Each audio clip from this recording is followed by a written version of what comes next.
Bonjour à tous et bienvenue sur Aquazen. Aujourd'hui on se retrouve pour une vidéo spéciale terrariophilie.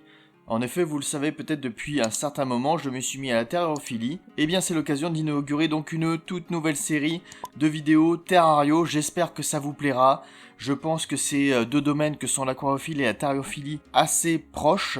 Et effectivement en ce moment tous mes nouveaux projets sont principalement orientés terrariophilie. Pour le premier épisode de cette toute nouvelle série qui s'appellera Terrazen, eh bien je vais vous parler de mes geckos-léopards. Je vais vous montrer les installations, les animaux, je vais vous parler alimentation et reproduction, ce sera déjà pas mal. Il y aura d'autres épisodes sur le suivi des geckos-léopards. Il y aura aussi, si vous avez suivi mes aventures sur Instagram, des geckos chinois que je vous montrerai dans une autre vidéo et qui seront en dessous, dont le setup est encore en cours d'aménagement. Et d'autres surprises ici en dessous, mais ça je ne vous en parle pas tout de suite. Si, il y aura aussi au-dessus les cloportes, vous savez aussi que je me suis passionné pour les cloportes. J'ai quelques espèces qui sont en cours de reproduction maintenant, tout ce que vous voulez. Et donc ce sera l'occasion de faire une petite série de vidéos bien sympathiques. À vous de voir dans l'espace commentaire, est-ce que vous en voulez beaucoup, un peu ou passionnément. Alors au niveau installation déjà, j'ai réaménagé un petit peu l'espace et alors je peux pas tout vous montrer vu que je veux garder un petit effet de surprise. Je veux pas non plus spoiler les futurs épisodes. J'ai fait l'acquisition de 2 étagères et qui me permettent donc du coup de rendre ça un petit peu plus esthétique. En tout cas tout est au même niveau, c'est bien, ça me plaît beaucoup et donc du coup je peux plus exploiter la hauteur plutôt que l'horizontalité qui en terrariophilie, il y a plus besoin d'espace au sol plutôt que d'espace en hauteur. En tout cas dans les espèces que je maintiens. Allez, on va commencer par le premier terrarium où se situe mon petit mâle. Alors les dimensions de ce terrarium sont donc de 45 par 45 par 45 de profondeur, c'est un cube. Un terrarium assez classique dans le domaine et qui peut suffire pour l'élevage d'un gecko léopard seul. Certains vous diront que c'est mieux d'avoir un 60, effectivement, je suis pas contre. Pour ma part, j'ai choisi de le maintenir dans un 45 par 45, et personnellement, j'en suis plutôt satisfait. Au niveau des cachettes, il y a 3 cachettes. Il y a une cachette au point chaud, une cachette au point froid, sous cette petite racine, on va dire, et une cachette humide, qui est très importante pour, notamment dans le cadre des mues des geckos léopards. Qu'est-ce qu'il y a aussi ? On a une réserve d'eau et une écuelle avec du calcium en poudre. Là c'est bien, vous le voyez, il est en train de bouger. Peut-être qu'il voit qu'il se passe quelque chose. Il était en train de dormir à point fermé, le petit gecko. Alors petit gecko, j'avais donné dans la toute première vidéo, j'avais donné, je vous avais proposé de donner des noms. Pardon, mais je n'y arrive pas. Je n'arrive pas à appeler mes reptiles par des noms. Je sais pas pourquoi. C'est tout à fait personnel. Et pourtant j'ai essayé, je n'arrive pas à leur donner des noms. Je suis vraiment navré. Je sais que vous avez été nombreux à proposer des noms, mais même ceux que j'ai choisis, je me souviens plus d'ailleurs lesquels, je n'y arrive pas. Décoration maintenant, c'est très sommaire. Il y a la décoration imitation roche en polystyrène. Je précise qu'elle est dernière à la vitre, pour éviter que les grillons aillent se coincer derrière le polystyrène et aillent y mourir.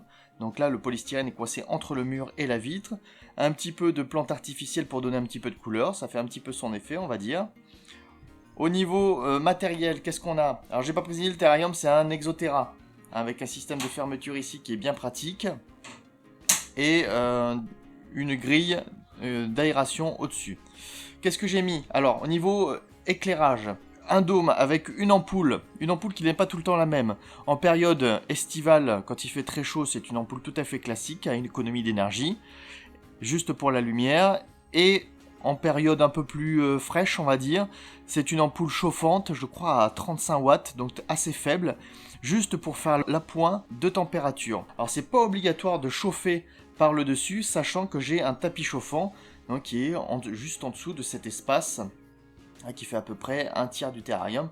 Il y a un tapis chauffant qui est monté sur thermostat, le thermostat qui est juste ici au-dessus, qui est réglé à 31 degrés je crois. Et donc du coup ça me permet, j'ai pu constater que cette lampe avait quand même son effet dans le sens où ça permettait d'avoir une température plus homogène dans le terrarium. Surtout dans la différenciation du point chaud, point froid. Donc là je crois que je suis à 31-32 degrés pour le point chaud et le point froid qui est plus de ce côté-là je suis aux alentours des 25-26 degrés, me semble-t-il. Sachant que la nuit, tout est éteint, et donc du coup, il y a une baisse de température.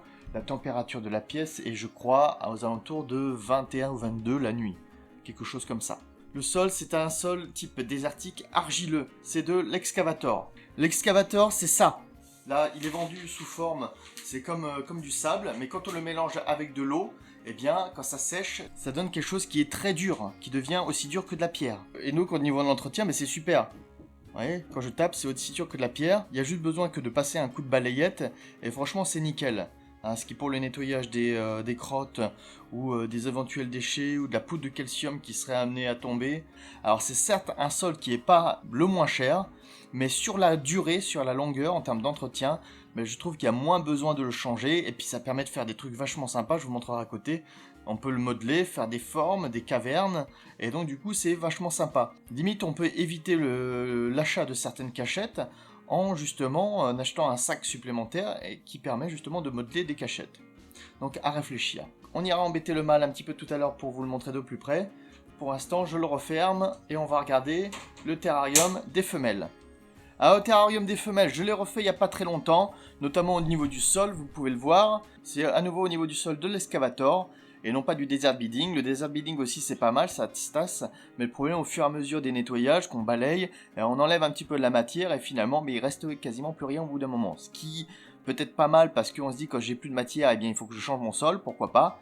Mais je préfère largement l'excavator. J'ai même créé des cachettes. Comment j'ai fait? J'ai utilisé des ballons de baudruche, que j'ai tout simplement gonflé, et j'ai laissé sécher l'argile autour, et on pète le ballon. Alors là, retour d'expérience, je trouve que les cachettes finalement sont trop grosses. La prochaine fois, je ferai des ballons un peu plus petits.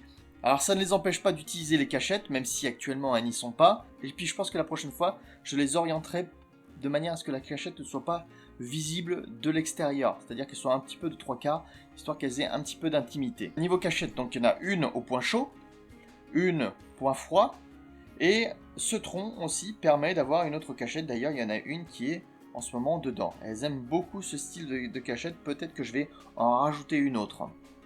D'ailleurs, il y a également une cachette humide, ok, la petite coupelle de calcium, la réserve d'eau.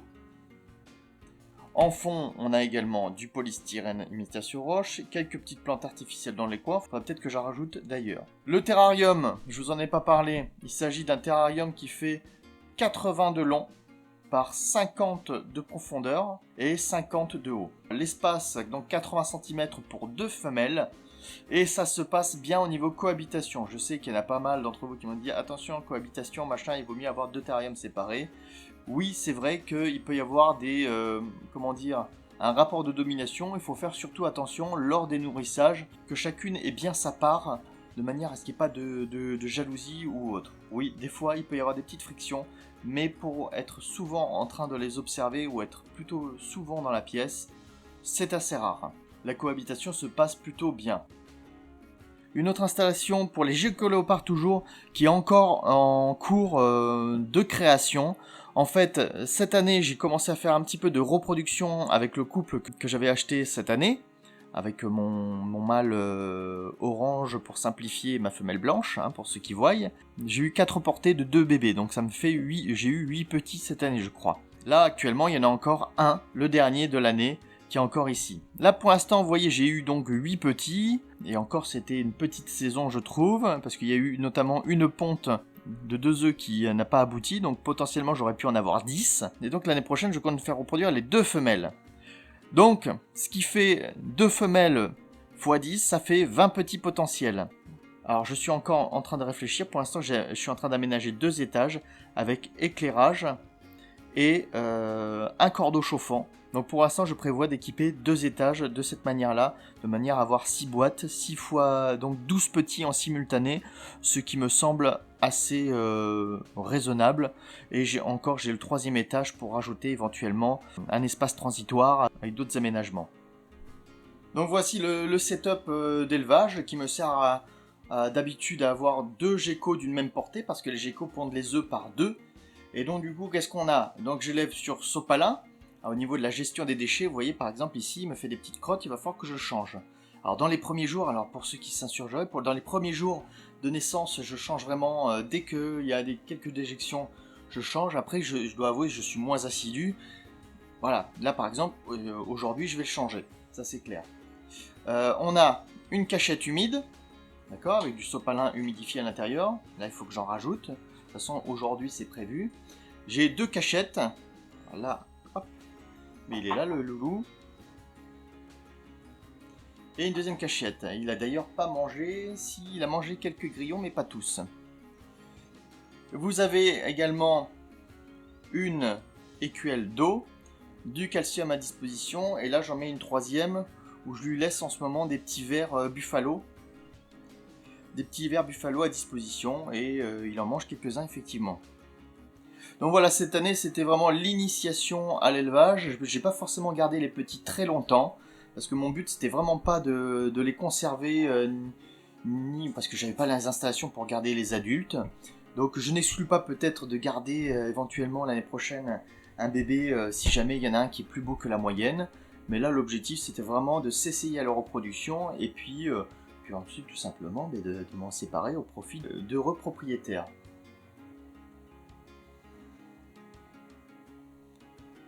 Alors je vous montre de plus près le petit jeune. Comme à mon habitude il n'a pas forcément de nom, je vous dis j'ai beaucoup de mal avec ça. Et ça c'est purement personnel. Alors c'est marrant parce que d'une portée à l'autre, ils sont vraiment tous différents. Donc là son père, pour ceux qui connaissent, c'est un Hippotangérine avec une Maxno, je vais vous montrer dans un instant. C'est un des premiers qui est comme ça en fin de compte, je crois. Alors je suis pas un grand spécialiste des mutations, des phases, mais je pense que c'est un Hippo Maxno. Donc il ressemble beaucoup finalement, il a beaucoup pris de sa mère. Là il mange bien, il est pas mal, il est né fin août celui-là, donc là au moment où je tourne la vidéo, on est mi-novembre. Donc il a 2 mois et demi, il a plutôt bien évolué, et faut savoir que celui-là en particulier, il était très nerveux, très dynamique, voire même il sautait de manière inconsciente partout, et là il est en train vraiment de s'assagir et de devenir très très cool. Il se met pas forcément dans le meilleur angle pour la caméra.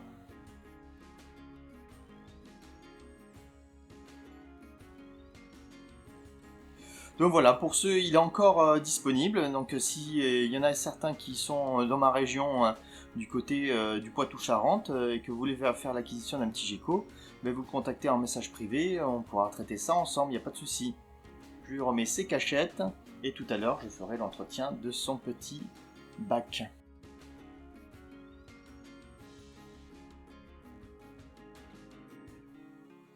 Là je vous ai ramené mon mâle. Alors il est très très cool, franchement c'est un amour, il est d'un calme olympien, on peut le manipuler, il est génial, avec les enfants notamment, il n'y a aucun souci. Il est donc grâce à votre aide la dernière fois j'ai pu identifier sa coloration qui est Hippotangérine. Donc si je me suis bien renseigné, Hippotangérine c'est le fait d'en avoir aucun point, quasiment aucun point sur le corps. Alors pour moi, d'après mes renseignements, j'ai quand même l'impression qu'il est carrot tail, hein, c'est-à-dire qu'il y a au moins 40% de sa queue qui est de couleur rouge. Donc dites-moi si je me trompe, pareil. Là on peut voir qu'il y a une magnifique queue.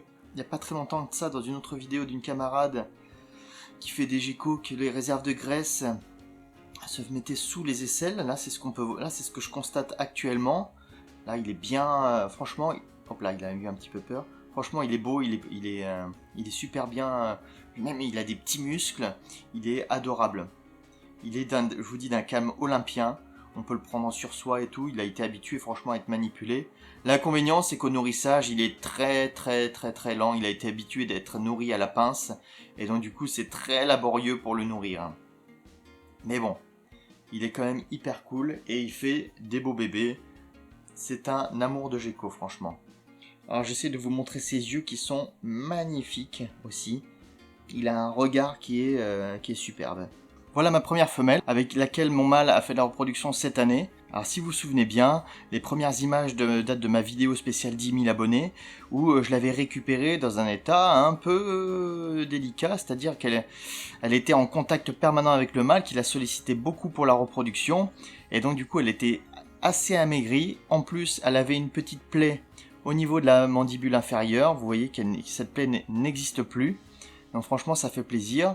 Effectivement le dernier propriétaire la nourrissait avec une passe métallique et vu qu'elle était assez dynamique, eh bien elle avait tendance à percuter cette passe métallique avec la mâchoire, ce qui faisait qu'elle se blessait tout le temps. Pour le poids, c'est devenu une excellente mangeuse et elle grossit beaucoup. Hein.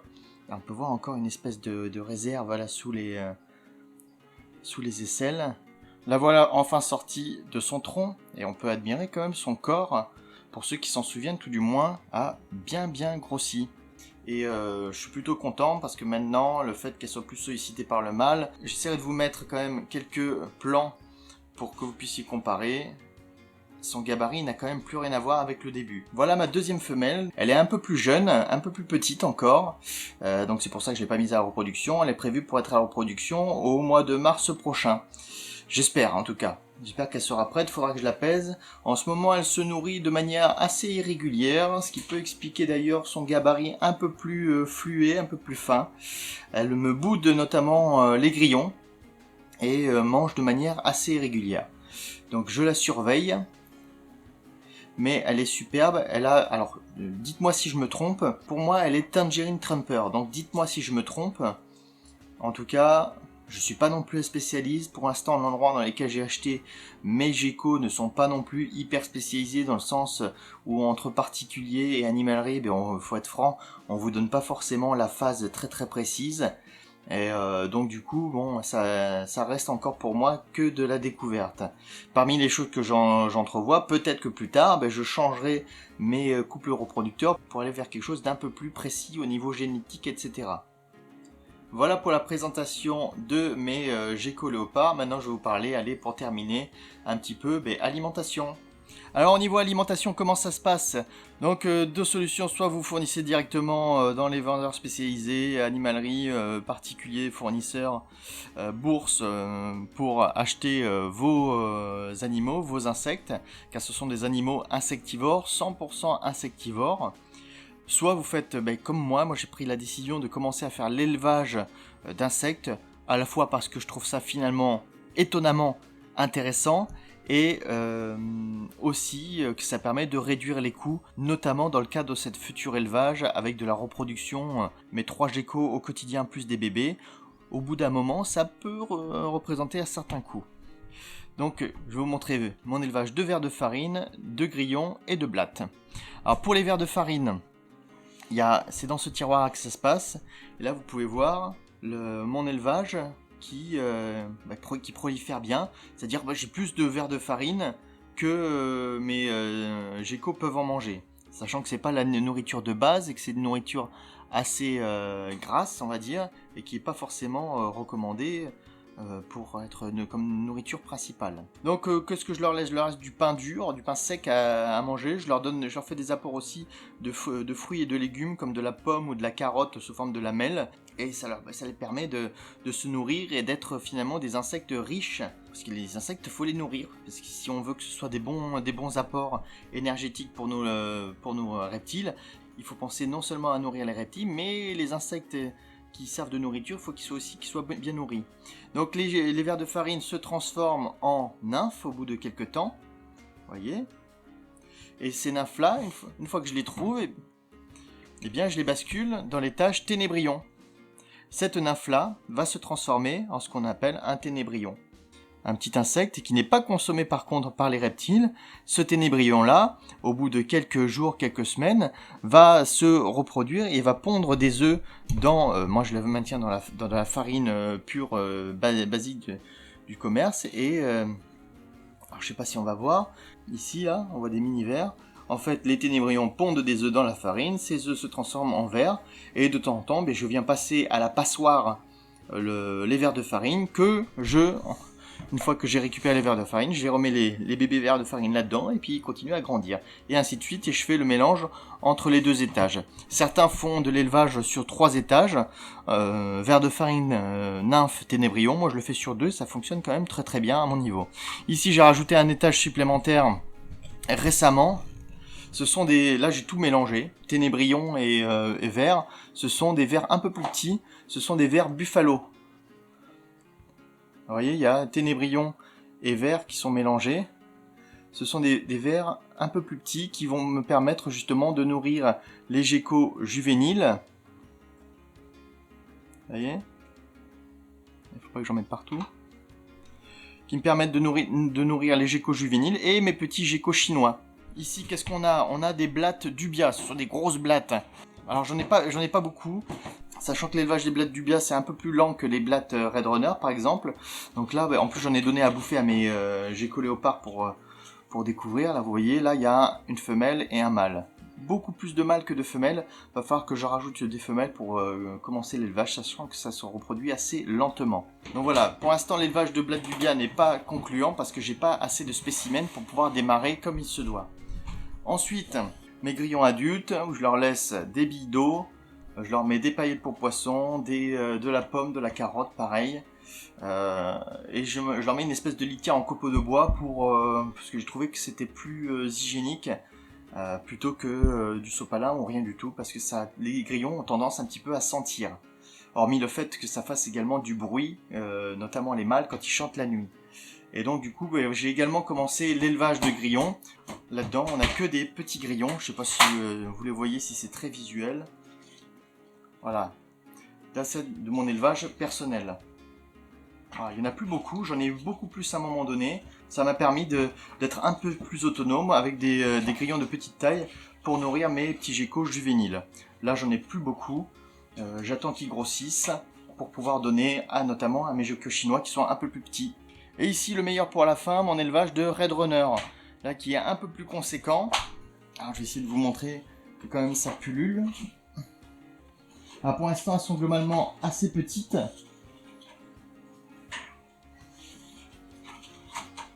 Vous voyez, il y en a pas mal du tout. J'espère qu'elles ne vont pas me grimper dessus parce que je suis pas encore super aguerri au niveau des blattes. Donc il y en a pas mal.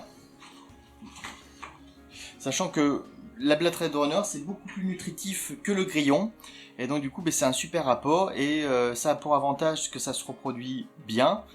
Que ça a moins d'odeur que le grillon. Et que ça ne fait pas de bruit.